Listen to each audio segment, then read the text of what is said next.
We must write the new rules of the road, and we will lead by example.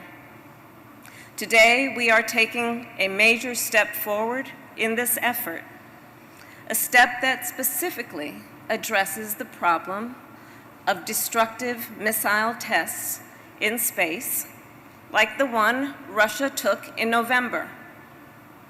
That, of course, is when Russia launched a missile to destroy a satellite in space.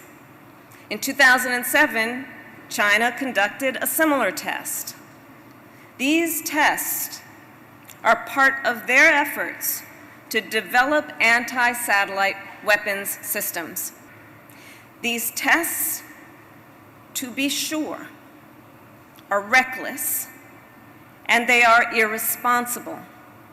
When China and Russia destroyed their respective satellites, it generated thousands of pieces of debris.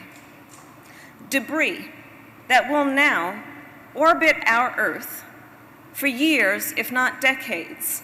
We have consistently condemned these tests and called them reckless. But that is not enough. Today we are going further.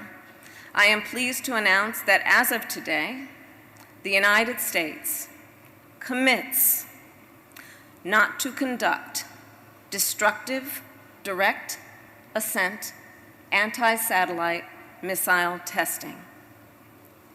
Simply put, these tests are dangerous, and we will not conduct them.